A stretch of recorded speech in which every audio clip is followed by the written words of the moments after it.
Mary മാതയിൽ നിന്ന് 300 കോടി രൂപ മാത്യു ടി തോമസ് വാങ്ങി എന്നാണ് കെ കൃഷ്ണൻകുട്ടി പറയുന്നത്. മാത്യു ടി തോമസ് ആണ് ഇതിൻ്റെ പൂർണ്ണമായ ഉത്തരവ്. അതിൽ പറയുന്ന വാക്കുകളാണ് പുണ്യാളച്ചൻ, അവൻ വലിയ പുണ്യാളച്ചനാകാൻ പോകുന്നു. അഴിമതിയാണെങ്കിൽ ഇവൻ അങ്ങനെ പുണ്യവാളിലൊന്നും വേണ്ട. എന്താ വെച്ചാൽ ശ്രദ്ധിച്ച് കേട്ടോ, എന്നാലേ മനസ്സിലാവുള്ളൂ. 433 പേർ മരിക്കുകയും 34,000 കോടി രൂപയുടെ നഷ്ടമുണ്ടാക്കിയ ഒരു ദുരന്തമായിരുന്നു 2018 ഉണ്ടായത്. ഈ സമയത്തൊക്കെ സർക്കാരിന് നേതൃത്വം കൊടുത്ത മുഖ്യമന്ത്രിക്ക് ഇതിനെപ്പറ്റി ഒരു അക്ഷരവും അറിയില്ല എന്ന് പറഞ്ഞാൽ നമുക്ക് വിശ്വസിക്കാൻ കഴിയില്ല. അതാ ഞാൻ പറഞ്ഞത്. ഇത് മുഖ്യമന്ത്രിയിലെത്തും. മറ്റ് സ്വകാര്യ കമ്പനികളെ സഹായിക്കുന്നതിന് വേണ്ടി ഈ ദാരുണമായ സംഭവത്തിന് നേതൃത്വം കൊടുത്തു എന്നാണ് പറയുന്നത്. നേതൃത്വം കൊടുത്തവരാണ്. രണ്ടുപേരും കുറ്റവാളികൾ. ഇതിന് രണ്ടുപേരും കുറ്റക്കാരാണ്. മനുഷ്യനിർമ്മിത പ്രളയം എന്ന് ഉറപ്പെന്ന് ഞാൻ പറയട്ടെ. യാഥാർത്ഥ്യം എന്താണ്, സത്യം എന്താണെന്ന് പുറത്തു വരട്ടെ. ഒരു പ്രദീപിന്റെ മരണം സംശയമാണ്. RV പ്രദീപിന്റെ മരണം. ഇതുമായി ബന്ധപ്പെട്ട് ഈ പ്രദീപിനോട് ഞാൻ ഈ വിഷയം പറഞ്ഞിരുന്നു, സംസാരിച്ചിരുന്നിട്ട് അദ്ദേഹം ന്യൂസ് അതുമായി ബന്ധപ്പെട്ട് പറയുന്നതിൻ്റെ അന്നോ പിറ്റന്നോ ആണ് ലോറി ആക്സിഡന്റിൽ മരിക്കുന്നത്.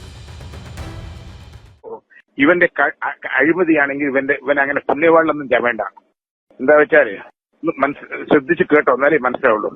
തോട്ടപ്പള്ളി സ്പിൽവേ ഇവനെന്താ തുറക്കാതിരുന്നു? 1 മാസം മുമ്പ് തുറക്കേണ്ടതാണ്. എക്സിക്യൂട്ടീവ് എഞ്ചിനീയർ തുറക്കണമെന്ന് ആവശ്യപ്പെട്ടും തുറക്കണ്ട പറഞ്ഞു. എന്താ കാരണം അറിയോ? അത് തുറന്നാൽ അതിന്റെ താഴെയുള്ള മണൽത്തിട്ടുണ്ട്. ആ മണൽത്തിട്ട് വെള്ളം കൊണ്ടുപോകും. ആ മണൽത്തിട്ടിന്റെ കരാർ എടുത്തിരിക്കുന്നത് മേരി മാതാവ് പറഞ്ഞ കോൺട്രാക്ടറാണ്. അവന് കൊടുത്തിരിക്കുന്നത് വെറും ക്യൂബിക് ഫീറ്റിന് 62 റുപ്പിക്കാണ്. അത് അവൻ മറിച്ച് വിറ്റ അപ്പൊ 2000 റുപ്യ കിട്ടും. അവിടെ ഒന്നും ചെയ്യാണ്ട് അതിന് എത്ര റുപ്യ കിട്ടും? എല്ലാ ചെലവും കഴിഞ്ഞ് ഒരു 300 കോടി എങ്കിലും കിട്ടും. 500 കോടിന് വിൽക്കും, 300 കോടിന് കിട്ടും. അവന് വേണ്ടിയാണ് തുറക്കാണ്ടായത്. അതാണ് നിന്റെ ജോഷി പറഞ്ഞ ചീഫ് എഞ്ചിനീയറും നമ്മുടെ കളിച്ചിരിക്കുന്നത് ജോർജ് തോമസിന്റെ പെങ്ങളും മാത്യുട്ടിയും കൂടി ഇരുന്ന് ആലോചിച്ചിട്ടാണ് അപ്പണിയൊക്കെ ചെയ്തത്. അഴിമതി നടന്നു. അവന്റെ പുണ്യവാനൊക്കെ ഉണ്ടല്ലോ.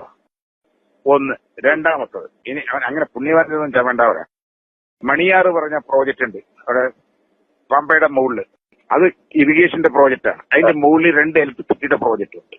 ആ പ്രോജക്റ്റിൽ കറണ്ട് എടുക്കുന്നത് പ്രൈവറ്റ് കമ്പനിയാണ്. കാർബൺ ഒന്ന്, വേറെ 2 സ്വകാര്യ തമിഴന്മാരുമാണ് എടുക്കുന്നത്. ഈ മണിയാറ് വെള്ളം നിറയ്ക്കലേ ഇല്ല എപ്പോഴും. എന്താ വെച്ചാൽ പെൻസ്റ്റോക്ക് പൈപ്പ് കൂടെ മുകളിൽ കൃത്യമായി ഒഴുകി വരുന്നത് ഇവിടെയും ഒഴുകി വരുന്നത് എടുക്കുകയാണ്. ഇപ്രാവശ്യം ചെയ്തത് വെച്ചാൽ ഈ കരാറുകാരന് വേണ്ടി ആ വെള്ളത്തിനെ നിറച്ചപ്പോൾ അവിടെ നിറയ്ക്കാനേ പാടില്ല. അവിടെ ഷട്ടറിട്ട് നിറച്ചപ്പോ ഗതികേട്ടിന് എന്ത് അറിയോ? ഒരു മരം വന്ന് പുഴങ്ങി അതിന്റെ ഉള്ളിൽ ക്രോസ് ആയി കിടന്നു. അത് വലിക്കാൻ പറ്റണ്ടായി. അപ്പോ അവൻ എത്ര ലാഭം കിട്ടി? ഇതിന്റെ വെള്ളം തുറക്കണോ തുറക്കണ്ടയോ ഒക്കെ ഡിസാസ്റ്റർ മാനേജ്മെന്റ് സെക്രട്ടറി ആരാണ്? ഇറിഗേഷന്റെ ചീഫ് എഞ്ചിനീയറാണ്. ജോഷി കണ്ണി MP ഇവർക്കൊക്കെ വെള്ളം നിറയ്ക്കാനുള്ള സൗകര്യം കൊടുത്തു. ആ വെള്ളം നിറച്ചു കൊടുത്ത് 8 കോടി റുപ്യാണ് അവർക്ക് ഇലക്ട്രിസിറ്റി ഉണ്ടാക്കിയത് പുതുതായി പ്രൈവറ്റ് കമ്പനിക്ക്. എന്നിട്ട് വെള്ളം ഓവറായി വന്നപ്പോ അടിയിലെ സ്ലൂയിസ് തുറന്നതാണ് ചെങ്ങന്നൂരും ഇവിടെ എല്ലാം നശിക്കാൻ കാരണം. ഇത് അടിയിലെ സ്ലൂയിസ് തുറന്നുകൊണ്ടാണ് ചെളി കയറിയത്. അല്ലെങ്കിൽ സ്ലൂയിസ് തുറക്കാറില്ല. അങ്ങനെ നശിപ്പിച്ചു ഇവരെ. അത് കാർപ്പറേറ്ററിൽ നിന്ന് കാശാർക്ക് കിട്ടി. 2. മൂന്നാമത്തെ കേസ് കിട്ടിയ പറമ്പിക്കുളം തൂണക്കടവ് ഷോളയാറ് ഇതൊക്കെ നമ്മളാണ് ഇറിഗേഷന്റെ ഇപ്രാവശ്യത്തെ ചെയർമാൻ. ഒരു കൊല്ലം നമ്മളും ഒരു കൊല്ലം അവരുമാണ്. തമിഴ്നാട് ഒരു കൊല്ലം നമ്മളും ഒരു കൊല്ലം. ഇക്കൊല്ലം നമ്മളാണ്, ജോഷിയാണ് ചെയർമാൻ. വെള്ളം എപ്പോ തുറക്കണ്ട തീരുമാനിക്കേണ്ടത് ജോഷിയാണ്. അപ്പൊ ആ വെള്ളം തമിഴ്നാട് കൊണ്ടുപോകാതെ ആ വെള്ളം മുഴുവൻ കേരളത്തിലേക്ക് തുറന്നു വിടാൻ ഇവൻ കൂട്ടുനിന്നു. എന്താ വെച്ചാൽ ശ്രദ്ധിച്ചോ 1400 ക്യൂസെക്സ് വെള്ളം കൊണ്ടുപോകാൻ കൊണ്ടൂർ കനാലിൽ കൂടെ തമിഴ്നാട് കൊണ്ടുപോകാനുള്ള കപ്പാസിറ്റി ഉണ്ട്. 800 കൊണ്ടുപോയുള്ളൂ. 35 മെഗാവാട്ട് അവിടെ ഇലക്ട്രിസിറ്റി ഉൽപ്പാദിപ്പിക്കേണ്ട അവിടെ 20 മെഗാവാട്ടേ ഉൽപ്പാദിപ്പിച്ചു. എന്താ കാരണം? അവിടെ 100-200 കോടി റുപ്യയുടെ വർക്ക് നടക്കുന്നുണ്ട് ഇവിടെ തമിഴ്നാട്ടിൽ. ഈ വെള്ളം പോയാൽ ആ വർക്കിനെ മുഴുവൻ വയ്ക്കാൻ ആ കരാറുകാരനാണ് ഇവര് വന്ന് കണ്ടത്. ആ കരാറുകാരൻ ജോഷിനെ കണ്ട് ഇവർക്ക് ഒരു വീതം കൊടുത്തപ്പോ ആ വെള്ളത്തിന് എന്ത് ചെയ്തു? പെരിങ്ങൽകുത്തിലേക്ക് തുറന്നു വിട്ടു. ചാലക്കുടി പുഴപ്പം അങ്ങനെയാണ് ചാലക്കുടി പുഴ മുഴുവൻ പോയത്. മനസ്സിലായില്ലേ? പുണ്യവാളൻ കാശ് ഞാൻ വലിയ ആദർശവാനാണ് പറയണ്ടല്ലോ. ഇത് എത്ര കോടി റുപ്യ ഉണ്ടാക്കിണ്ടാവും? ഇതാണ് പരിശുദ്ധനായ ആളുടെ കഥ. ഇതാണ് കഥ. ഇത് നിങ്ങള് നിന്റെ കമ്മിറ്റി വന്നാ പറയാൻ പറ. ഇനി അത്യാവശ്യം വേണ്ടപ്പെട്ടവർക്കൊക്കെ ഒന്ന് പറഞ്ഞു കൊടുത്തു.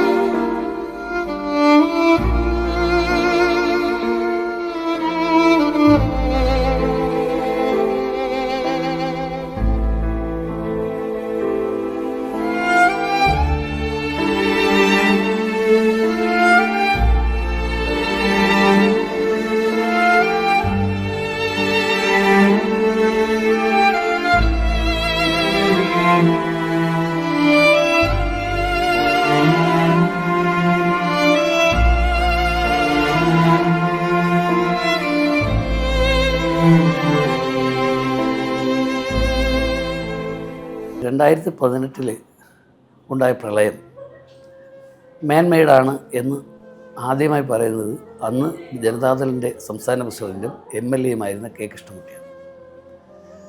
ഇത് ഈ 2018 തൊട്ട് മുമ്പ് തന്നെ അവിടുത്തെ എക്സിക്യൂട്ടീവ് എഞ്ചിനീയർ റിപ്പോർട്ട് കൊടുത്തിരുന്നു, ഡാമിലെ വെള്ളം തുറന്നു വിടണം, ഇല്ലെങ്കിൽ മഴ ഉണ്ടാകുന്ന സമയത്ത് ചിലപ്പോൾ ദുരന്തങ്ങൾ ഉണ്ടാവാൻ സാധ്യതയുണ്ടെന്ന് പറഞ്ഞു. പക്ഷേ അത് ചെയ്തില്ല. മാത്യു ടി തോമസ് അന്നും വന്ന മന്ത്രി ചെയ്തില്ല. പ്രളയമുണ്ടായി. 433 പേർ മരിക്കുകയും ആയിരക്കണക്കിന് ആളുകൾക്ക് ശാരീരിക അസ്വസ്ഥത ഉണ്ടാകുകയും 34,000 കോടി രൂപയുടെ നഷ്ടമുണ്ടാക്കിയ ഒരു ദുരന്തമായിരുന്നു 2018 ഉണ്ടായത്. ഇത് വളരെ വ്യക്തമായി നമ്മുടെ പാർട്ടിയുടെ സംസ്ഥാന സമിതി അംഗവും അതിനുശേഷം സംസ്ഥാന ഭാരവാഹിയായ ഒരു വ്യക്തിയോട് കെ കൃഷ്ണൻകുട്ടി പറയുക, വളരെ വ്യക്തമായി പറയുന്നു. അദ്ദേഹത്തിൻ്റെ ടെലിഫോൺ നമ്പർ 9447012369 ആണ്. എന്താ പറയുന്നത്? ആ ഡാമിൻ്റെ താഴെ ഏകദേശം 3,000 കോടി രൂപയോളം വരുന്ന മണൽത്തിട്ടകളുണ്ട്. അതൊരു വലിയ കൺസ്ട്രക്ഷൻ കമ്പനിയുടെ മണൽത്തിട്ടകളാണ്. അത് മാത്യു ടി തോമസുമായി ബന്ധപ്പെട്ട ആളുകളാണ്. അതുകൊണ്ടാണ് ഡാം തുറന്നു വിടാത്തത്. തുറന്നു വിട്ട് കഴിഞ്ഞാൽ മണലെല്ലാം ഒലിച്ചു പോകും. പിന്നെ പറയുന്നുണ്ട് തമിഴ്നാട്ടിലേക്ക്, പറഞ്ഞാൽ ഒരുപാട് പറയുന്നുണ്ട് ശ്യാമി, ഞാൻ ചുരുക്കി പറയുകയാണ്. ബാക്കി നിങ്ങൾ തമിഴ്നാടിന് കൊടുക്കേണ്ട വിഹിതം ഉണ്ടായിരുന്നു വെള്ളം, അവിടത്തേക്ക് വെള്ളം കൊടുത്തില്ല. കാരണം അവിടെ സിവിൽ വർക്ക് നടക്കുന്നുണ്ട്. അതിനുവേണ്ടി അന്നത്തെ ചീഫ് എഞ്ചിനീയർ 80 കോടി രൂപ വാങ്ങി. ഈ മണൽ മേരി മാതയിൽ നിന്ന് 300 കോടി രൂപ മാത്യു ടി തോമസ് വാങ്ങി എന്നാണ് കെ കൃഷ്ണൻകുട്ടി പറയുന്നത്. അതോടൊപ്പം തന്നെ കൂട്ടിച്ചേർക്കുന്നുണ്ട്, ഡാമിന് കുറുകെ മരം മുറിഞ്ഞു കിടന്നു. അതവിടെ നിന്ന് എടുത്തു മാറ്റാത്തത് കൊണ്ട് ചെളി വന്ന് കെട്ടി നിന്നു. അവസാനം തുറന്നു വിട്ടപ്പോൾ ചെങ്ങന്നൂർ ചാലക്കുടിയിലും ഒക്കെ ഈ എക്കലും മണ്ണും എല്ലാം കൂടെ വന്നിട്ടാണ് ഈ വലിയ ദുരന്തം ഉണ്ടായി എന്നാണ് പറയുന്നത്. ഇത് ഏറ്റവും വലിയ രസകരം എന്തെന്നറിയാം, ഇത് കേരളത്തിലാണ് സംഭവിച്ചതെന്ന് നമ്മൾ ചിന്തിക്കണം. അത് കഴിഞ്ഞതിന് ശേഷം 2.5 വർഷം കഴിഞ്ഞപ്പോൾ ഇദ്ദേഹം മന്ത്രിയായി. ഈ ഡാമിൻ്റെ ദുരന്തം അന്ന് കൃഷ്ണൻകുട്ടി അത് ഉപയോഗപ്പെടുത്തി. അതിന് നാണവട്ടൊക്കെ സാക്ഷിയായിരുന്നു എന്നാണ് ഞാൻ മനസ്സിലാക്കുന്നത്. ഈ 2018 ജലവിഭവ വകുപ്പ് മന്ത്രിയായിരുന്നു ഈ മാത്യു ടി തോമസ്. സ്വാഭാവികമായിട്ടും മേരി മാത കൺസ്ട്രക്ഷൻസിന് വേണ്ടിയിട്ടാണ് ഈ ഇത്തരത്തിലുള്ള ഒരു നിലപാട് എടുത്തത്. അതാണ് കൃഷ്ണൻകുട്ടിയുടെ ആരോപണം. ഈ മേരി മാത കൺസ്ട്രക്ഷനും മാത്യു ടി തോമസും തമ്മിലുള്ള ബന്ധം അങ്ങേക്ക് കൂടുതൽ എന്തെങ്കിലും പറയാം? അല്ല, അതിൽ ഈ അന്ന് പാർട്ടിയുടെ സെക്രട്ടറി ജനറൽ ആയിരുന്ന ഒരു വ്യക്തിയുടെ സഹോദരി അന്ന് മാത്യു ടി തോമസിൻ്റെ പേഴ്സണൽ സ്റ്റാഫിലുണ്ട്. ആ പേരും ബാക്കി ഡീറ്റെയിലും കെ കൃഷ്ണൻകുട്ടി ഈ ഓഡിയോയിൽ പറയുന്നുണ്ട്. അവരുമായിട്ടുള്ള ഒരു അവിശുദ്ധ കൂട്ടുകെട്ടുകൾ ഇതിനകത്തുണ്ടായിരുന്നു എന്നുള്ളതാണ് പറയുന്നത്. അവരെല്ലാം ഇപ്പോൾ പാർട്ടി വിട്ടു പോയി. അപ്പോൾ സ്വാഭാവികമായും സംഭവിച്ചതെന്ന് പറഞ്ഞു കഴിഞ്ഞാൽ മാത്യു ടി തോമസാണ് ഇതിൻ്റെ പൂർണ്ണമായ അതിൽ പറയുന്ന വാക്കുകളാണ് പുണ്യാളച്ചൻ, അവൻ വലിയ പുണ്യാളച്ചനാകാൻ പോകുന്നു എന്ന് പറഞ്ഞു. അത് കഴിഞ്ഞ് 2.5 വർഷം കഴിഞ്ഞപ്പോൾ അതാ ഞാൻ പറഞ്ഞു വന്നത്, നാണുവേട്ടൻ ഉൾപ്പെടെ ഈ വോയിസ് മെസ്സേജ് റെക്കോർഡ് ചെയ്ത അല്ലെങ്കിൽ അത് വിളിച്ച ആൾ ഉൾപ്പെടെയാണ് അന്ന് ദേവഗൗഡയെ കാണാൻ പോകുന്നത്. ദേവഗൗഡ എടുത്ത് ഇത് ധരിപ്പിച്ചു, ഇങ്ങനെ ദുരന്തം ഉണ്ടായി, അതിൽ ഉത്തരവാദി മാത്യു ടി തോമസ് ആണ്. അല്ല, അന്നൊരു ക്ലാരിറ്റിക്ക് വേണ്ടി ഞാൻ ചോദിക്കുകയാണ്. അന്ന് സ്വാഭാവികമായിട്ടും ഈ സംഭവം നടക്കുന്ന സമയത്ത് മാത്യു ടി തോമസും കൃഷ്ണൻകുട്ടിയും രണ്ട് പക്ഷത്തായിരുന്നു. അതെ, പാർട്ടിക്കുള്ളിൽ വലിയൊരു വിഭാഗീയത ഉണ്ടായിരുന്നു. അതുണ്ടായിരുന്നു. അപ്പോൾ ആ സാന്നിധ്യത്തിൽ പറയുകയും അത് പാർട്ടിയെയും LDF-നെയും സാരമായി ബാധിക്കുമെന്ന് മുഖ്യമന്ത്രിയെ ബോധ്യപ്പെടുത്തിയെന്നാണ് ഞാൻ മനസ്സിലാക്കുന്നത്.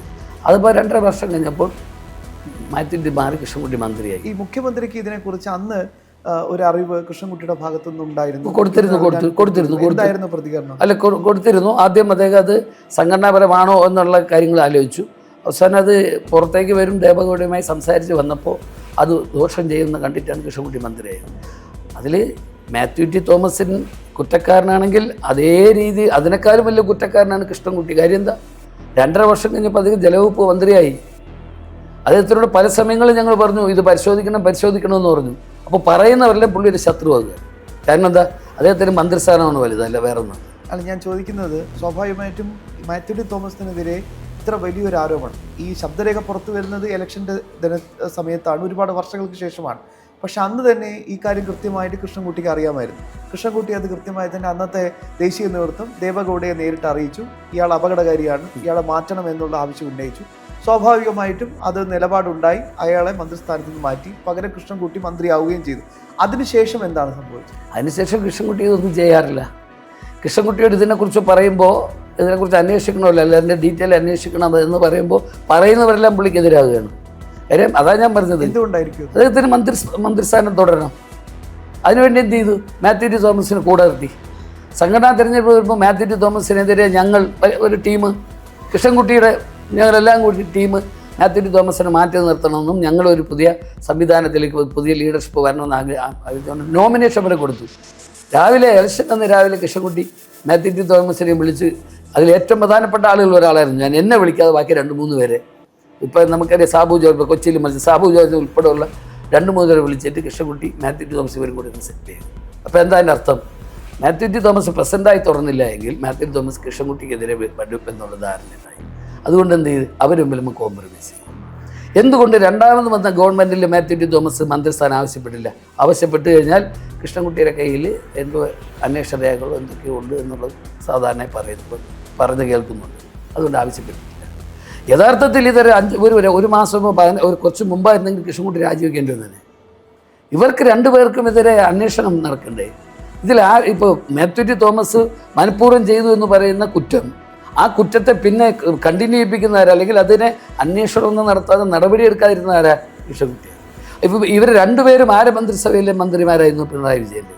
മുഖ്യമന്ത്രി അതിനകത്ത് ഇടപെടേണ്ടിയിരുന്നു. അപ്പോൾ ഇതൊന്നും ചെയ്തിട്ടില്ല. അല്ല, എൻ്റെ സംശയം അതാണ്. സ്വാഭാവികമായിട്ട് ഇത്ര വർഷം മുമ്പ് നടന്ന ഗുരുതരമായൊരു കുറ്റകൃത്യം, അതിനുശേഷം ഒരുപാട് റിപ്പോർട്ടുകളുണ്ട് ഈ പ്രളയം മനുഷ്യനിർമ്മിതമായിരുന്നു എന്നതൊക്കെ കൃത്യമായി അടിവരയിട്ട് പറയുന്നുണ്ട്. പക്ഷേ ഇത്രയും വർഷക്കാലം കൃഷ്ണൻകുട്ടി ഇത് മനസ്സിൽ തന്നെ വെച്ചു. ഒന്നാമത്തെ തെറ്റ്. സ്വാഭാവികമായിട്ടും ഇതെന്തുകൊണ്ട് കൂടുതൽ പുറത്ത് പറയാൻ തയ്യാറായില്ല എന്നതാണ് ഏറ്റവും പ്രധാനപ്പെട്ട തെറ്റ്. അവിടെ ഇവർ തമ്മിലൊരു അഡ്ജസ്റ്റ്മെൻറ്റ് നടന്നു എന്ന് അങ്ങ് തന്നെ ആരോപിക്കുന്നുണ്ട്. രണ്ടാമത്തെ പ്രധാനപ്പെട്ട പോയിന്റ്, ഈ സമയത്തൊക്കെ സർക്കാരിന് നേതൃത്വം കൊടുത്ത മുഖ്യമന്ത്രിക്ക് ഇതിനെപ്പറ്റി ഒരു അക്ഷരവും അറിയില്ല എന്ന് പറഞ്ഞാൽ നമുക്ക് വിശ്വസിക്കാൻ കഴിയില്ല. അതാ ഞാൻ പറഞ്ഞത്. ഇത് മുഖ്യമന്ത്രിയിലെത്തും. അദ്ദേഹം നേതൃത്വം കൊടുത്ത വകുപ്പിലെ മന്ത്രിമാരല്ലായിരുന്നോ ഇവർ 2 പേരും? എന്തുകൊണ്ട് ഇവർ 2 പേരെയും കൂടെ വിളിച്ചത് മുഖ്യമന്ത്രി ചോദിച്ചില്ല? ഇത് ചെറിയൊരു കാര്യമാണോ ശ്യാമേ? ഒന്ന് ആലോചിക്കണ്ടേ? ഇത്രയും അധികം വലിയ ദുരന്തമുണ്ടായത് ഒരു മന്ത്രിയുടെ മിസ്മാനേജ്മെൻ്റ് ആണെന്ന് പറയുമ്പോൾ അത് ചെറിയ കാര്യമാണ്. ഒന്ന് ആലോചിച്ച് നോക്കണേ. ഇവരെ കുടുംബങ്ങളിലാണ് സംഭവിച്ചെങ്കിലോ? എത്രയോ പേർക്ക് വീട് നഷ്ടപ്പെട്ടു, എത്രയോ പേർക്ക് കൈകാലുകൾ നഷ്ടപ്പെട്ടു. നമ്മൾ കണ്ടില്ലേ, നമ്മുടെ നദിയിലൂടെ നമ്മുടെ സഹോദരങ്ങളുടെ ശരീരം ഇങ്ങനെ ഒഴുകിപ്പോകും, നമ്മൾ കണ്ടില്ലേ? അപ്പോൾ മാത്യു ടി തോമസ് എന്താ പറഞ്ഞത്? എന്നെ ജനത്തിനറിയാം, തിരുവല്ലയിലെ ജനത്തിന് എന്നെ അറിയാം, കേരളത്തിലെ ജനതയ്ക്ക് എന്നെ അറിയാമെന്ന് പറഞ്ഞു. ആ മാത്യു ടി തോമസ് ആശയവും ആദർശമൊക്കെ പറയുന്ന ആളാണെങ്കിൽ കേരളത്തിൽ 140 MLA മത്സരിച്ചത് 3-ാം സ്ഥാനത്ത് പോയ ഏക MLA മാത്യു ടി തോമസാണ്. എന്തുകൊണ്ട് സമൂഹത്തോട് പറഞ്ഞിട്ട് ഞാൻ നിങ്ങളോട് പറഞ്ഞു, നിങ്ങളത് അനുസരിച്ച് നിങ്ങൾ എനിക്ക് എതിരായിട്ടാണ് വോട്ട് ചെയ്തത്, അപ്പം ഞാൻ ഇതിനെല്ലാം ഞാൻ ഈ കുറ്റകൃത്യങ്ങൾക്ക് ഭാഗമാണ് എന്നുള്ളതാണല്ലോ തിരുവല്ലയിൽ ജനം തെളിയിപ്പിച്ചത്. അദ്ദേഹം എന്ത് ചെയ്യണമായിരുന്നു? അദ്ദേഹം പൊതുസമൂഹത്തോട് മാപ്പ് പറയുകയും അദ്ദേഹം ഇപ്പോൾ എന്തോ ഇൻ്റർനാഷണൽ സോഷ്യലിസ്റ്റ് പാർട്ടി ഏതൊരു പാർട്ടിയാണ് അവരുള്ളത്, ഇൻ്റർനാഷണൽ സോഷ്യലിസ്റ്റ് പാർട്ടി ഏതുമാണ്, ആരുമില്ല. തെരഞ്ഞെടുപ്പിന് മുമ്പ് തന്നെ ഞാൻ പറഞ്ഞു തെരഞ്ഞെടുപ്പ് കഴിയുമ്പോൾ സംഭൂചരാകുമെന്ന് പറഞ്ഞു. അദ്ദേഹം 3-ാം സ്ഥാനത്ത് പോയി. അദ്ദേഹം ആ പാർട്ടിയിലെ ഉണ്ടെങ്കിൽ ആ പാർട്ടിയെ സംസ്ഥാന പ്രസിഡന്റ് സ്ഥാനം രാജിവെക്കണ്ടേ? അദ്ദേഹം 4 ദിവസം വന്ന് LDF പങ്കെടുത്തല്ലോ. ഈ ആശയ ആദർശമൊക്കെ ഇടുന്ന ഡ്രസ്സിലും താടിയിലും സംസാരത്തിലല്ലല്ലോ വേണ്ടത് ശ്യാമേ. എന്റെ സംശയം സമൂഹത്തോട് ഞാൻ ചോദിച്ചു, ഇത്രയും ക്രൂരത ചെയ്ത ഒരു ഭരണകർത്താക്കൾ കേരളത്തിലുണ്ടായിട്ടുണ്ടോ? ഇത്രയും ചതിച്ച ജനങ്ങളെയും നമ്മളെ നാടിനെയും ചതിച്ച വേറെ ആരെങ്കിലും ഉണ്ടായിട്ടുണ്ടോ? ഇവർ രണ്ടുപേരും അല്ലേ? അപ്പോൾ ഇത് പുറത്തു വരണ്ടേ? ഇത് ജനങ്ങൾ തിരിച്ചറിയണ്ടേ? സത്യം എത്ര നാൾ മൂടി വെക്കപ്പെട്ടാലും അത് അസത്യമാവില്ല, സത്യം തന്നെ ആയിരിക്കും. അതിനകത്തൊരു സംശയം. എൻ്റെ സംശയം അതാണ്. ഇത്രയും തെളിവുകളും ഇത്രയും കൃത്യമായ തന്നെ കാര്യങ്ങളും ദേവഗൗഡ ഉൾപ്പെടെയുള്ള ആളുകളുടെ അടുത്തെത്തി എന്നാണ് അങ്ങ് സൂചിപ്പിക്കുന്നത്. എന്തുകൊണ്ട് ഇത്രയും നാളുകളായിട്ടും ഒരു തരത്തിലുള്ള അന്വേഷണം ഇതുമായി ബന്ധപ്പെട്ട് വന്നില്ല? അപ്പൊ അവിടെ സംഘടിതമായി തന്നെ സംഘടിതം എന്ന് വെച്ചാൽ അതിന് കാരണമുണ്ട്. സർക്കാർ സമ്മർദ്ദം മാത്രമല്ല. ഇല്ലെങ്കിൽ ഞാൻ എന്ത് പറയുന്നു, അന്ന് കൃഷ്ണൻകുട്ടി സംസാരിച്ച വ്യക്തിയെ സിക്ക് ഒരു ഡയറക്ടർ സ്ഥാനത്തേക്ക് കൊടുത്തല്ലോ. ആരാ കൊടുത്തത്? ഇന്ന് ചിറ്റൂർ മത്സരിച്ച മുരുകദാസാണ് ഗസ്റ്റ് ഹൗസ് വിളിച്ചുകൊണ്ട് അന്ന് പിന്നെ ആ വ്യക്തിത്വ വയലൻ്റായി നിൽക്കുകയായിരുന്നു. ഞാനാണ് മുരുകദാസിനോട് പറയുന്നത്, ഒന്ന് സംസാരിക്കണമെന്ന് അയാൾക്ക് സിക്കോ ഡയറക്ടറുണ്ട് സ്ഥാനം കൊടുത്തു, പുറത്ത് പറയാനേ. അല്ലേ, മനസ്സിലായില്ലേ? മാത്രമല്ല കണ്ണൂരാണല്ലോ സ്ഥലം. അപ്പോൾ ഇതിനകത്ത് വളരെ വ്യക്തമാണ് ഇവരുടെ ഗൂഢാലോചന എന്ന് പറയുന്നത് അവരുടെ സ്ഥാനമാനങ്ങൾക്ക് വേണ്ടിയാണ് നിലപാട് സ്വീകരിക്കുന്നത്. അതുകൊണ്ടാണ് ആ പാർട്ടി ഇപ്പോൾ സംപൂജന. പക്ഷേ ശ്രീ സന്തോഷ്, ഇതിൽ ഏറ്റവും പ്രധാനപ്പെട്ട കാര്യം ഈ പാർട്ടിക്കുള്ളിലെ ആഭ്യന്തര വഴക്കും മന്ത്രി സ്ഥാനത്തിന് വേണ്ടിയുള്ള പിടിവലിയും കാരണം ഒന്നാമത്തെ പോയിന്റ് ഇത്ര വലിയ ഗുരുതരമായ ഒരു അഴിമതി കഥ കാണാതെ പോയി. രണ്ടാമത്തേത് ഇത്ര വലിയൊരു ക്രൂരത, ഇത്ര വലിയൊരു ദുരന്തം, അതിൻ്റെ കുറ്റവാളികളെ കൃത്യമായി തന്നെ അന്വേഷണം നടക്കാതെ പോയി. ഇത്ര ദൗർഭാഗ്യകരമായ സംഭവമാണ്. ഞാൻ അതുകൊണ്ടാണ് DGPക്ക് പരാതി കൊടുത്തു. ഡോക്യുമെൻ്റ് എൻ്റെ കയ്യിലുണ്ട്, അതുമായി ബന്ധപ്പെട്ട ഡോക്യുമെൻ്റ് താങ്കളെ തന്ന അതിലുണ്ട്. ആ ഡോക്യുമെൻ്റ് DGPക്ക് കൊടുത്തു. അതിപ്പോൾ IG സൗത്ത് സോണിൽ ഉണ്ട്. അത് ഫർദർ സ്റ്റെപ്പ് എടുക്കുമെന്ന് പറഞ്ഞിട്ടുണ്ട്. മാത്രമല്ല, ഞങ്ങളിപ്പോൾ അടിയന്തരമായിട്ട് ഈ പറഞ്ഞ ആൾ ഉൾപ്പെടെ ഇവിടെ വരും. അദ്ദേഹം വിളിച്ച ആൾ ഉൾപ്പെടെ വരും. ഞങ്ങൾ ഗവർണറെ കണ്ടിട്ട് ആ ഒരു നീക്കം നടത്തുന്നുണ്ട്. അന്വേഷണം കേന്ദ്ര സെൻട്രൽ ഗവൺമെൻറ് ശ്രദ്ധയപ്പെടുത്തുക. ഇതൊരു സ്വകാര്യ ഏജൻസി അന്വേഷിക്കണം, CBI അന്വേഷിക്കണമെന്ന് ആവശ്യപ്പെട്ടുകൊണ്ട് ഞങ്ങൾ പെറ്റീഷൻ കൊടുക്കുന്ന സാഹചര്യം. ഈ മേരി മാതാ കൺസ്ട്രക്ഷൻ അതാണല്ലോ ഈ കോൺട്രാക്ടർ അല്ലേ? അതെ അതെ. ഇവർക്ക് ക്യൂബിക് മീറ്ററിന് ഏതാണ്ട് തുച്ഛമായ 62 രൂപ. പക്ഷേ ഇത് മറിച്ച് വിറ്റാൽ 2000 രൂപ. അതെല്ലാം മന്ത്രി തന്നെ പറയുന്നു. അദ്ദേഹം മന്ത്രിയല്ല, അന്ന് പറയുന്ന സമയത്ത് ഇദ്ദേഹം MLA ആണ്. ഈ മേരി മാതാ കൺസ്ട്രക്ഷൻസിന് പിന്നീട് ഇദ്ദേഹം അധികാരത്തിൽ വന്നതിന് ശേഷം വീണ്ടും കരാറ് മേരി മാതാ കൺസ്ട്രക്ഷൻ തന്നെയായിരുന്നു. അതൊന്നും എനിക്കറിയില്ല. പിന്നെ അത് കഴിഞ്ഞതിന് ശേഷം ഇദ്ദേഹം മന്ത്രിയായതിനു ശേഷം പിന്നെ അദ്ദേഹത്തിന്റെ ലക്ഷ്യം മന്ത്രിസ്ഥാനം നിലനിർത്തുക എന്നുള്ളതാണ്. ഇതിൽ ശക്തമായ നടപടി വേണമെന്ന് ആവശ്യപ്പെട്ട് അങ്ങ് ഉൾപ്പെടെയുള്ള നമ്മൾ പല സമയത്തായിരുന്നു മറുപടി. അതൊന്നും ശ്രദ്ധിക്കാറില്ല. വരട്ടെ നോക്കാം. അതായത് മാത്യു ടി തോമസിനെ സംരക്ഷിക്കുന്ന നിലപാട്. തീർച്ചയായിട്ടും അതാണല്ലോ നടന്നത്. അതുകൊണ്ടാണല്ലോ രണ്ടാം തവണയും വീണ്ടും കൃഷ്ണൻകുട്ടിയുടെ മന്ത്രിയായപ്പോൾ മാത്യു ടി തോമസ് മന്ത്രിസ്ഥാനം ആവശ്യപ്പെടാറ്. അഡ്ജസ്റ്റ്മെന്റ്. ആരായിരുന്നു ഈ ജോഷി? അന്നത്തെ ചീഫ് എഞ്ചിനീയർ ആയിരുന്നു. ജോഷിക്ക് എത്രത്തോളം പവർ എങ്ങനെ വരുന്നു? അതായത് ഈ കരാർ തമ്മിലുള്ള ബന്ധം, തമിഴ്നാടും കേരളവും തമ്മിൽ ഓരോ വർഷങ്ങളിലും ഇതിൻ്റെ ഡാമുമായി ബന്ധപ്പെട്ട് വെള്ളമൊക്കെ കൊടുക്കുന്നതുമായി ബന്ധപ്പെട്ട് കമ്മിറ്റി അങ്ങനെ കമ്മിറ്റി ഉണ്ട്. അതിലന്ന് ഒരു വർഷം കേരളത്തിനും ഒരു വർഷം തമിഴ്നാടിനുമാണ്. അന്ന് ജോഷിയായിരുന്നു അതിൻ്റെ പ്രധാനി. അപ്പോൾ ജോഷി തീരുമാനം എടുക്കുന്നതാണ് നടപ്പിലാക്കുന്നത്. വേറെ ആരാ നടക്കുന്നത്? അന്ന് നമ്മൾ ഈ വിഷയം നടക്കുമ്പോൾ MM മണി വിട്ടിത്തരമൊക്കെ വിളിച്ച് പറഞ്ഞു. എങ്കിലും ഇവർ ഗൂഢാലോചന എന്ന് പറയുന്നതാണ് ഇതിൻ്റെ പിന്നിൽ നടന്നിട്ടുള്ളത്. മനസ്സിലായില്ലേ? വളരെ വ്യക്തമായി അറിയാമെന്നുള്ള കാര്യങ്ങൾ മറച്ചു വച്ചുകൊണ്ട് മറ്റ് സ്വകാര്യ കമ്പനികളെ സഹായിക്കുന്നതിന് വേണ്ടി ഈ ദാരുണമായ സംഭവത്തിന് നേതൃത്വം കൊടുത്തു എന്നാണ് പറയുന്നത്. നേതൃത്വം കൊടുത്തവരാണ്. രണ്ടുപേരും കുറ്റവാളികൾ. ഇതിന് രണ്ടുപേരും കുറ്റക്കാരാണ്. മനുഷ്യനിർമ്മിത പ്രളയം എന്ന് ഉറപ്പെന്ന് ഞാൻ പറയട്ടെ. അതല്ല എങ്കിൽ കൃഷ്ണൻകുട്ടി ഇത് പറയുന്നു. മാത്യു ടി തോമസ് എന്താ കൃഷ്ണൻകുട്ടിക്കെതിരെ കേസ് കൊടുക്കാത്ത? ഞാൻ വെല്ലുവിളിച്ച് ചോദിക്കുകയാണ്. മാത്യു ടി തോമസ് ഇതുവരെ പത്രപ്രവർത്തകർ പറയുമ്പോൾ ഒളിച്ചു കളിക്കണതിനാ? പൊതുവേദിയിൽ നിന്ന് പത്രസമയം നടത്തി പറയണ്ടേ ഞാനിത് ചെയ്തിട്ടില്ല, കൃഷ്ണൻകുട്ടി വെറുതെ പറഞ്ഞാണെന്ന്. അപ്പോൾ കൃഷ്ണൻകുട്ടിയുടെ നമുക്ക് ചോദിക്കാമല്ലോ എന്തിനാ ഇത് ചെയ്തതെന്ന്. രണ്ടാമതപ്പോൾ നമ്മുടെ വഞ്ചിച്ചാരാണ് ഇപ്പോൾ കൃഷ്ണൻകുട്ടിയാവില്ലേ? എന്തുകൊണ്ടാണ് മാത്യു ടി ചെയ്യുന്നില്ല? എന്തിനാണ് ഒരു പൊതുസമൂഹത്തിൽ ജനക്ഷേമത്തിനും ജനാധിപത്യത്തിലും നേതൃത്വം കൊടുത്തുകൊണ്ട് ജനങ്ങളുടെ വളർച്ചയ്ക്കും നാടിൻ്റെ വളർച്ചയ്ക്കും വേണ്ടി പ്രവർത്തിക്കുന്നവർ ഇതുപോലുള്ള ഗൂഢാലോചനയ്ക്ക് നേതൃത്വം കൊടുത്തു എന്ന് പറയുന്ന ആരോപണങ്ങളെ നേരിടാൻ എന്തുകൊണ്ട് ഇവർ തയ്യാറാകുന്നില്ല? അത് തന്നെ ഒരു നിഗൂഢതയല്ലേ? ഇതിനകത്ത് ഏറ്റവും പ്രധാനപ്പെട്ട ഒരു പോയിന്റ്, ഒന്ന് കോൺഗ്രസിൻ്റെ മൗനം.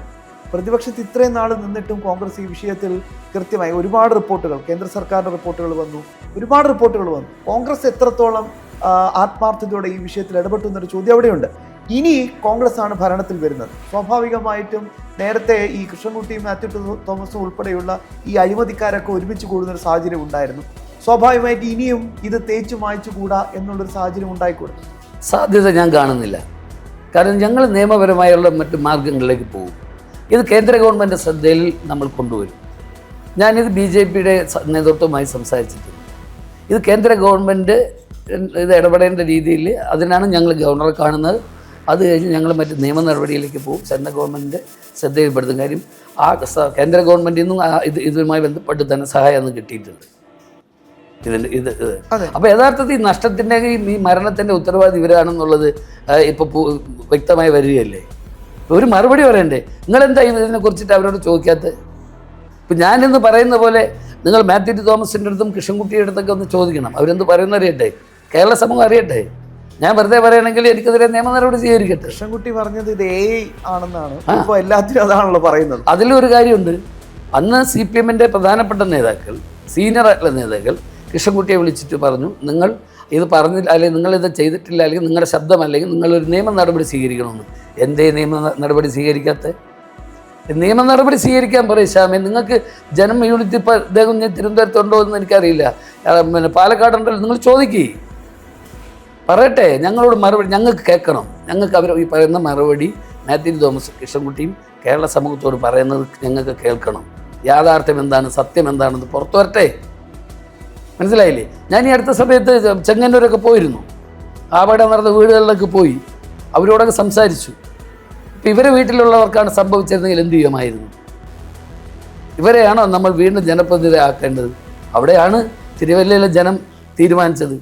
ഒരു 10 ദിവസം കൂടി മുമ്പ് അനൂപ് ആൻ്റണി അവിടെ ചെല്ലുകയും ഇത് കുറേ കൂടെ സജീവമാക്കുന്ന അനൂപ് ആൻ്റണി ജയിക്കുമായിരുന്നു തിരുവല്ലയിൽ. അതല്ലായിരുന്നു സ്ഥിതി. അപ്പോൾ ജനങ്ങളോട് പറയുന്നതൊന്ന്, അവർ പ്രവർത്തിക്കുന്ന മറ്റൊന്ന്. അതൊരു ഒളിച്ചുകളി അവസാനിപ്പിക്കൂ ദയവേത്. ഉദ്ദേശം എത്ര കോടി രൂപയുടെ അഴിമതി ഇതുമായിട്ട് ബന്ധപ്പെട്ട് അതെനിക്ക് അറിയാൻ എനിക്ക് ഇപ്പോൾ കൃഷ്ണൻകുട്ടി പറയുന്നത് കേൾക്കുമ്പോൾ 300-350 കോടിയോളമൊക്കെ രൂപ വരുന്നുണ്ട്. അങ്ങനെ പറയുന്ന ആ കണക്കനുസരിച്ച് വരുന്നു. ഈ 350 കോടിയുടെ കമ്മീഷൻ നിങ്ങൾ കൊണ്ടുവയ്ക്കൂ. ഞാൻ വേറൊന്നുകൊണ്ട് പറയുന്നില്ല.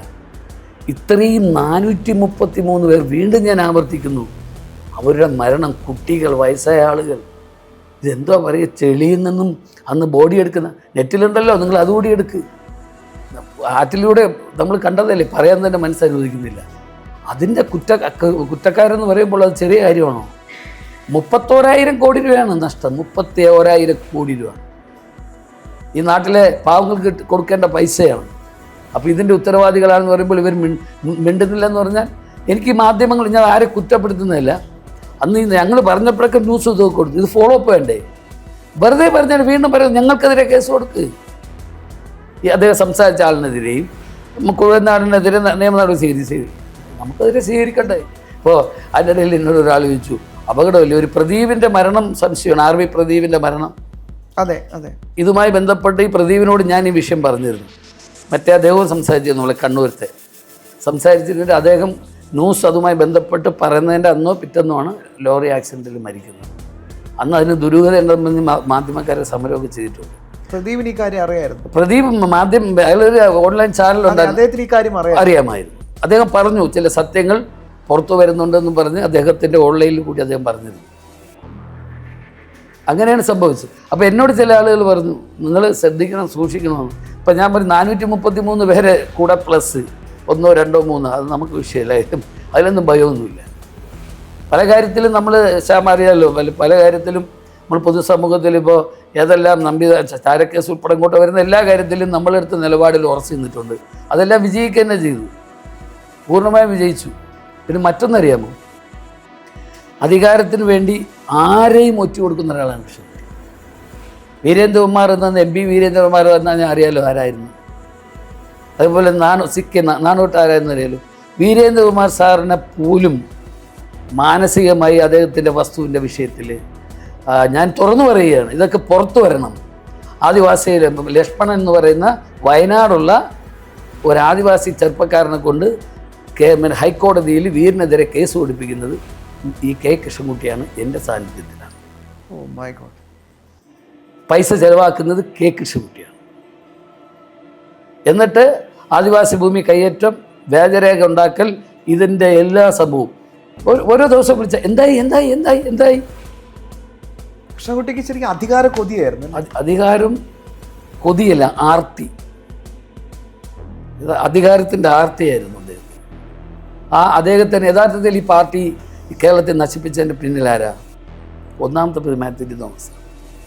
എൽ ഡി എഫ് എന്ന പാർലമെൻറ്റ് സീറ്റിൻ്റെ പേര് LDF ഇവിടുന്ന ഒരു തീരുമാനമെടുക്കുന്നു. അന്ന് സ്റ്റേറ്റ് കമ്മിറ്റിയിൽ ആദ്യം സംസാരിക്കുന്നത് ഞാനാണ്, കോഴിക്കോട് വെച്ചിട്ട്.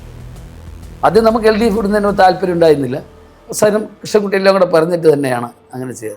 അതിൽ നാണുവേട്ടനൊക്കെ ഒരു റോളുണ്ട്. നാണുവേട്ടൻ കൃഷ്ണൻകുട്ടിയോട് പറഞ്ഞു, എനിക്കറിയാം UDF ഇന്ന സീറ്റ് കിട്ടത്തില്ല, LDF ഇന്നലെ കിട്ടത്തുള്ളൂ എന്നൊക്കെ പറഞ്ഞു. അവിടെ നിൽക്കട്ടെ, അത് പിന്നെ രണ്ടാമതെന്ന് വെച്ചാൽ അന്ന് LDF വിടണമെന്ന് പ്രമേയം എഴുതാൻ ആരാണ്? മന്ത്രിയായിരുന്നു മാത്യു ടി തോമസ് ആണ്. LDF വിടണമെന്ന് പ്രമേയം എഴുതി കമ്മിറ്റിയിൽ പറയുന്നത് LDF വിടണമെന്ന്. ഒറ്റ ദിവസം കൊണ്ട് ആ പ്രമേയം എഴുതിയ മാത്യു ടി തോമസിന് വീണ്ടും മന്ത്രിസ്ഥാനം കൊടുക്കാമെന്ന് VS പറഞ്ഞായിട്ട് ഞാൻ അറിയുന്നു. പക്ഷെ അവിടെയും ദൈവം ചെയ്തു, മാത്യു ടിന് പകരം ജോസ് തെറ്റേലിന് മന്ത്രിസ്ഥാനം കൊടുത്തു. ആ ജോസ് തെറ്റേലിൻ്റെ വീട്ടിൽ ഇതായിരുന്നു. ആ ജോസ് തെറ്റേലിൻ്റെ വീട്ടിൽ പിന്നെ മുന്നണി LDF വിട്ട് തിരിച്ച് UDF വരണമെന്ന് ആവശ്യപ്പെട്ടുകൊണ്ട് സംസാരിക്കാൻ പോകുന്ന ഞാനാണ്. രാത്രി 12:30 മണിക്ക് നോക്കിയപ്പം ജോസ് തെറ്റേൽ വീട്ടിൽ ജോസ് തെറ്റേലില്ല. വെളുപ്പാങ്ങാലത്ത് 4 മണി നോക്കിയപ്പോൾ ജോസ് തെറ്റേൽ വന്നു.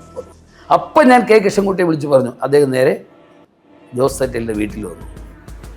അന്ന് സംസാരിക്കുമ്പോൾ ജോസ് തെറ്റേൽ ഒരു വാക്ക് പറഞ്ഞു, ഞാൻ വേണ്ട MLA സ്ഥാനം രാജിവെച്ചുകൊണ്ട് കത്ത് തരാം, ചോദിച്ചു നോക്കണം ജോസ് തെറ്റേലിനോട്. അപ്പോൾ ഇതിനെല്ലാം നമ്മൾ ഒരു ഭാഗമായി നിന്നു. അവരുടെ സ്ഥാനമാനങ്ങൾക്ക് വേണ്ടി അന്ന് യഥാർത്ഥത്തിൽ നമ്മൾ ഒരുമിച്ച് LDF വിട്ട് UDF വന്നിരുന്നുവെങ്കിൽ അവിടെയും പരിഗണിക്കുമല്ലോ. അപ്പോൾ കുറച്ച് പേര് UDF എന്ത് ചെയ്ത്, അത് കൃഷ്ണൻകുട്ടിക്ക് ഉൾപ്പെടെ സീറ്റ് കിട്ടാതെ. അന്ന് സീറ്റ് കിട്ടാതെ വന്നപ്പോൾ പുള്ളി ഒരു സ്റ്റേറ്റ്മെൻറ്റ് എഴുതി, മനസാക്ഷിക്ക് എന്ത് സ്റ്റോർ ചെയ്യണം. അന്ന് വന്നപ്പോൾ കമ്മിറ്റിക്കകത്ത് ഇദ്ദേഹത്തിന് സെക്രട്ടറി ജനറൽ സ്ഥാനം മാറണമെന്നും ഇദ്ദേഹത്തിന് ക്ഷമ പറയണമെന്നും ഭൂരിപക്ഷം ജില്ലാ കമ്മിറ്റികളും പറഞ്ഞു. അത് ശക്തമായി എന്നാന്ന് മുരുകാസത്ത് സ്റ്റേറ്റ് കമ്മിറ്റി ഇല്ല, ശക്തമായി എതിർത്ത ഒരാൾ ഞാനാണ്. അന്ന് ആ ദിവസം ഉച്ചയ്ക്ക് വീരേന്ദ്രകുമാർ സാർ വന്ന് എന്നോട് പലരെ സാന്നിധ്യത്തിൽ, ഡോക്ടർ വർഗീസ് ജോർജ്, കോരമാഷ് മരിച്ചു, എല്ലാവരും കൂടി ഇരിക്കുമ്പോൾ വീരേന്ദ്രകുമാർ സാർ വന്ന് എന്നോട്, താങ്കൾ എൻ്റെ ജന്മശത്രു, ഞാൻ ആർക്ക് വേണ്ടി വാദിച്ചതാണ്? കൃഷ്ണൻകുട്ടിക്ക് വേണ്ടി വാദിച്ചത്. അന്ന് ആ സംസാരം വന്ന ഉടനെ വീരേന്ദ്രകുമാർ സാർ ഞാൻ സംസാരിച്ചതിന് ശേഷം കോംപ്രമൈസ് ചെയ്ത് ഒരുമിച്ച് പോകുന്ന ഒരു സാഹചര്യം. നമുക്കന്ന് പല സ്ഥാനമാനങ്ങളും ഓഫർ ചെയ്യും, അതിലൊന്നും നമ്മൾ പോയി നിന്നിട്ടില്ല. എന്നൊക്കെ എടുത്ത നിലപാടിൽ ഉറച്ചു വന്നു. പക്ഷേ ഇദ്ദേഹം ഇത്രയും അധികം പാർട്ടിയെ ചതിക്കുന്ന ഒരാളാണെന്ന് ഞങ്ങൾക്ക് ആരും മനസ്സിലായില്ല. എത്ര ആയിരക്കണക്കിന് ശ്യാമിന് ഒരു പക്ഷേ അറിയായിരിക്കും എനിക്ക് തോന്നണം. എത്ര ആയിരം ചെറുപ്പക്കാരുടെ ലൈഫാണ് നഷ്ടപ്പെടുത്തി പോയി. ഞങ്ങളൊക്കെ ഒരു സമയം രാവിലെ മുതൽ ഇറങ്ങുകയല്ലേ, രാത്രിയിൽ കേരളത്തിലെ ആഹ്വാനം, ഇവിടെ എന്തെല്ലാം സമരപരിപാടി ഇതൊക്കെ പോയി. പക്ഷേ അതിലൊക്കെ നമുക്കൊരു മാനസികമായി അന്നൊരു വികാരമുണ്ടായിരുന്നു. എന്താണ് LDF എന്ന് പറയുമ്പോൾ സോഷ്യലിസ്റ്റ് പാർട്ടികൾ. ഇപ്പോൾ എവിടെ സോഷ്യലിസം? ഇപ്പോൾ ഇല്ലാതായല്ലേ സോഷ്യലിസം, കംപ്ലീറ്റ് നമ്മൾ കണ്ടില്ലേ, ഇപ്പോൾ കണ്ടുകൊണ്ടിരിക്കുന്നില്ലേ. അതുകൊണ്ട് ഇത് ചെയ്യാനുള്ള മനസ്സുള്ളവരാണ് അവർ എന്നുള്ളതാണ് സത്യം. സ്ഥാനമായി അതിൽ ഞാൻ പറഞ്ഞ എത്ര ദിവസം എന്നറിയാം ശ്യാമ എറണാകുളം പാലക്കാട് നിന്ന് എറണാകുളത്ത് വന്നിട്ടുള്ളത്. ഈ വീരേന്ദ്രകുമാറിൻ്റെ കേസിൻ്റെ, അദ്ദേഹത്തിനെതിരായിട്ടുള്ള കേസിന് വേണ്ടി. അതിലൊന്നും പുള്ളിക്ക് യാതൊരു ഇത് ഉണ്ടായിരുന്നില്ല. എന്നാൽ പല സമയങ്ങളിൽ ഞാൻ മനസ്സിലാക്കുന്നു വീരേന്ദ്രകുമാർ സാർ അമിതമായ പ്രാധാന്യം കൊടുത്തിരുന്നു. പലർക്ക് സീറ്റ് കൊടുത്തു, ഈ മാത്യു ടി തോമസ് സീറ്റ് കൊടുത്തതും സീറ്റ് കൊടുപ്പിച്ചതും ഒക്കെ ഇദ്ദേഹമാണ്. അതല്ല ഇദ്ദേഹം പറഞ്ഞ് വീരേന്ദ്രകുമാർ സാർ ചെയ്യുമായിരുന്നു. ഒരു സമയം വന്നപ്പോൾ അദ്ദേഹത്തിൻ്റെ സ്വാർത്ഥത വന്നപ്പോൾ അദ്ദേഹം സാറിനെതിരെയായി. അത് കഴിഞ്ഞ് മാത്യു ടിൻ്റെ വന്നപ്പോൾ അതങ്ങനെയായി.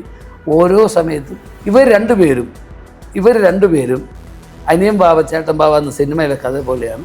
ഇവർ രണ്ടുപേരും മാന്യന്മാരായി പറയും, പക്ഷെ ഇവർ നേരെ തിരിച്ചാണ് ചെയ്തുകൊണ്ടിരിക്കുന്നത്. അധികാരവും അഴിമതി, അതിനു വേണ്ടി ഈ പവർ പൊളിറ്റിക്സ്. അതെ, ഇതൊക്കെ ഇപ്പോൾ എനിക്കറിയാം. ഞാൻ ചിറ്റൂർ ഏകദേശം എല്ലാ തിരഞ്ഞെടുപ്പിലും പോകാറുണ്ടായിരുന്ന ഒരാളാണ്. അവിടെയുള്ള ഏകദേശമുള്ള എല്ലാ ജനങ്ങളെയും എനിക്കറിയാം.